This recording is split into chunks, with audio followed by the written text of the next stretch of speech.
امید ہے سب خیریت سے ہوں گے۔ بیٹا آج ہم اسلامیات کے سبق پڑھنے لگے ہیں۔ آج کا ہمارا ٹاپک ہے قرآن پاک کی حفاظت۔ تو بیٹا قرآن مجید اللہ تعالیٰ کی طرف سے نازل شدہ ہے، یہ نازل شدہ کتاب ہے، اور اس کی حفاظت کا ذمہ بھی اللہ تعالیٰ نے خود ہی لیا ہے۔ ارشاد باری تعالیٰ ہے اِنَّا نَحْنُ نَزَّلْنَا ذِکْرَ وَإِنَّا لَهُ لَحَافِظُونَ۔ مطلب کیا؟ اِنَّا بے شک، نانو ہم نے، نزلنا نازل کیا، ذکر یہ ذکر، ٹھیک ہے، یہ ذکر ہم نے نازل کیا، وَإِنَّا اور اِنَّا بے شک، لہو اس کے ہم ہیں، کیا ہیں؟ لحافظون محافظ، ہم اس کے خود ہی محافظ ہیں۔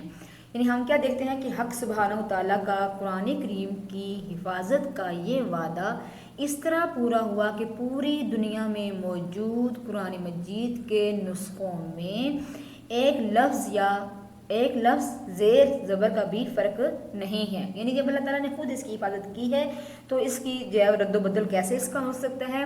قرآن مجید رسول اکرم صلی اللہ علیہ وآلہ وسلم پر ایک ہی وقت میں نازل نہیں ہوا۔ یہ ہم نے پچھلی دفعہ پڑھا تھا کہ ایک ہی وقت میں نازل نہیں ہوا، بلکہ قریباً 23 سال میں تھوڑا تھوڑا نازل ہوا۔ جو ہی کچھ آیات نازل ہوتی، آپ صلی اللہ علیہ وآلہ وسلم کا کاتب وحی، یعنی وحی کو لکھنے والا، اس کو بلوا کر لکھوا دیتے اور یہ رہنمائی بھی فرماتے کہ انہیں کون سی صورت میں کن آیات کے ساتھ رکھا جائے۔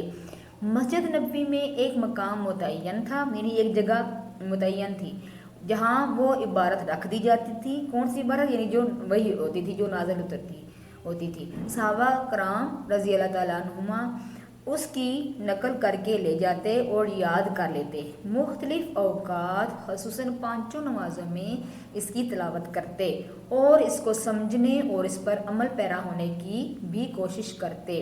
اس طرح جوں قرآن مجید نازل ہوتا گیا، لکھا بھی جاتا رہا اور حفظ بھی ہوتا رہا۔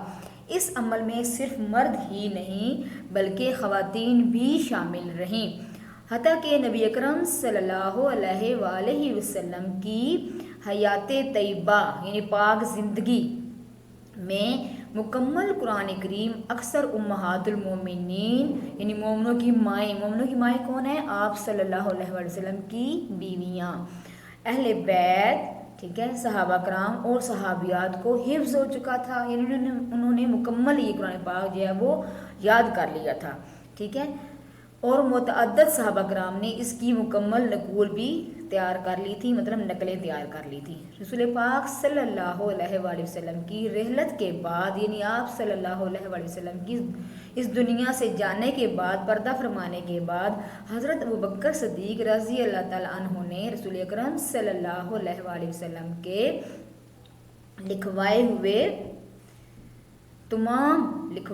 تمام اجزاء کو آپ صلی اللہ علیہ وآلہ وسلم کی مقرر کردہ ترتیب کے مطابق یکجا کرا کے محفوظ کر دیا۔ یعنی جو آپ صلی اللہ علیہ وسلم پر جیسے جیسے آیات اترتی تھیں، آپ لکھواتے جاتے تھے اور پھر بتاتے بھی تھے کہ یہ آیت کون سی آیت، جو پہلی جو صورتیں نازل ہوئی ان صورتوں میں کون سی جگہ پر لکھنی ہے، ترتیب بتاتے جاتے۔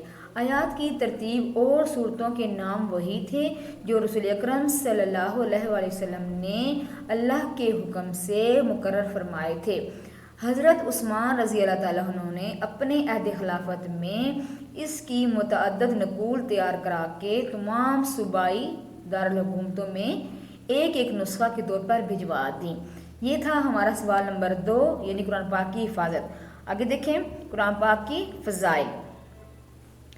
ہاں جی، قرآن مجید میں جو کچھ بیان ہوا ہے وہ یقینی علم اور حقیقت کی بنیاد پر مبنی ہے، ٹھیک ہے، اور اس میں کسی شک کا گزر ہی نہیں، یعنی اس میں کوئی شک و شبہ نہیں ہے۔ اس میں ہر زمانے اور ہر خطے کے تمام انسانوں کے لیے مکمل ہدایت اور رہنمائی موجود ہے، اور انسان کی دنیا اور آخرت کی حقیقی فلاح، یعنی دنیا کی بھی حقیقی کامیابی اور اس آخرت کی بھی حقیقی کامیابی کا دار و مدار اسی پر عمل کرنے میں ہے۔ یعنی اگر ہم قرآن پاک کی آیات پر عمل کریں گے، قرآن پاک کے احکام پر عمل کریں گے تو ہم دنیا میں بھی کامیاب ہوں گے اور انشاءاللہ آخرت کے دن بھی ہم کامیاب ہوں گے۔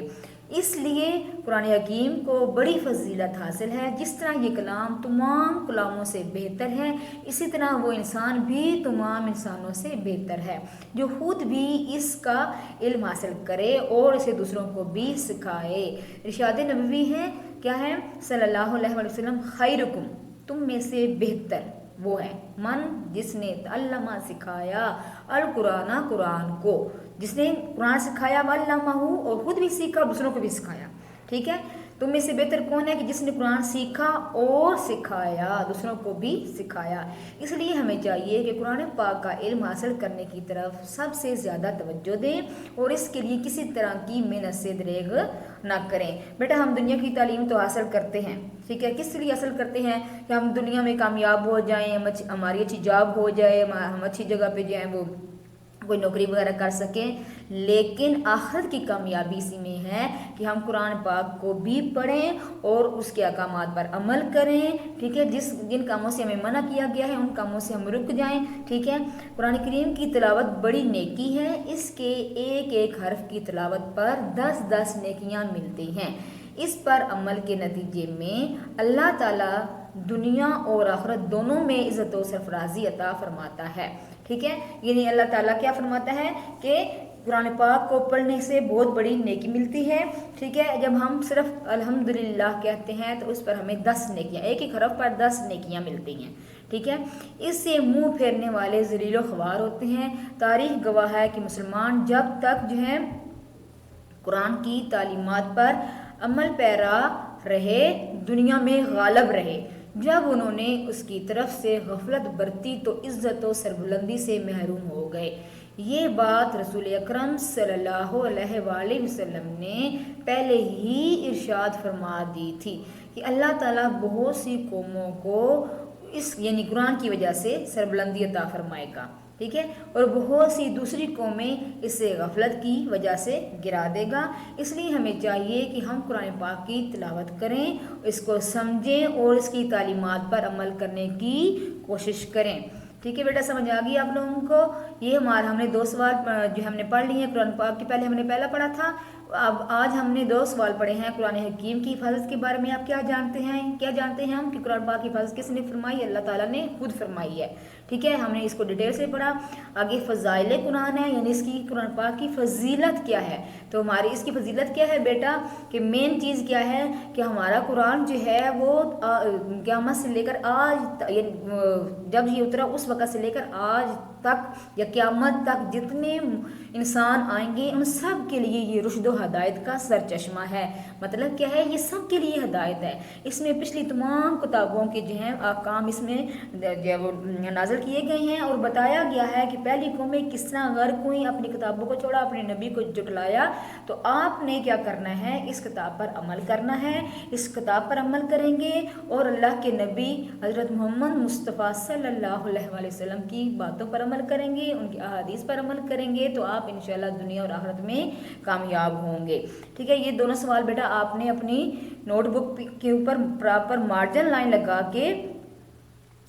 لگانے کے بعد آپ نے ڈیٹ اینڈ ڈے لگا کے تو پھر آپ نے اس کو لکھنا بھی ہے اور یاد بھی آپ نے کرنا ہے، ٹھیک ہے۔ پھر آپ کی کاپی بھی چیک ہوگی، جب آپ نے کام کمپلیٹ کیا ہوگا تو پھر آپ کو بعد میں جب نہیں کرنا پڑے گا، بھی ساتھ